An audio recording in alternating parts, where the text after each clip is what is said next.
Alright, no? So, simulan na natin mga idol, no? So, ito ngayon ang unang step mga idol. Kabit nyo muna yung positive at negative sa battery nyo. Then, papunta naman siya dito sa positive at negative dito rin sa SCC, no? So, take note, unahin nyo lagi ang battery sa pagkakabit, no?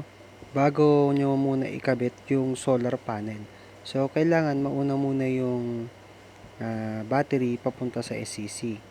Then ngayon mga idol, yung wire naman ng solar panel papunta sa SCC, no? So, yan yung wire niya, may positive at negative din yan.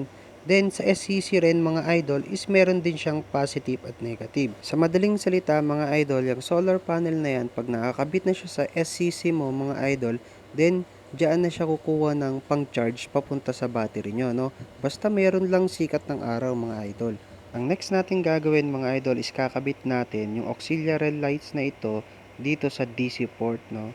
So, dito yung saksakan niya para magkaroon ka ng ilaw, pero pwede ka rin namang mag-direct sa battery. Basta 12 volts lang mga idol, no?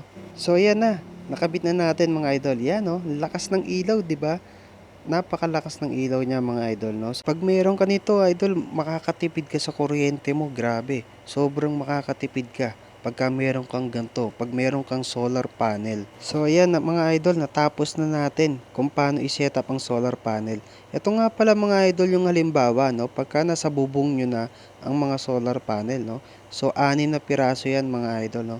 So, kung gusto mo magkaroon nito mga idol, mag-iiwan lang ako ng link sa ating yellow basket, kaya check out na idol.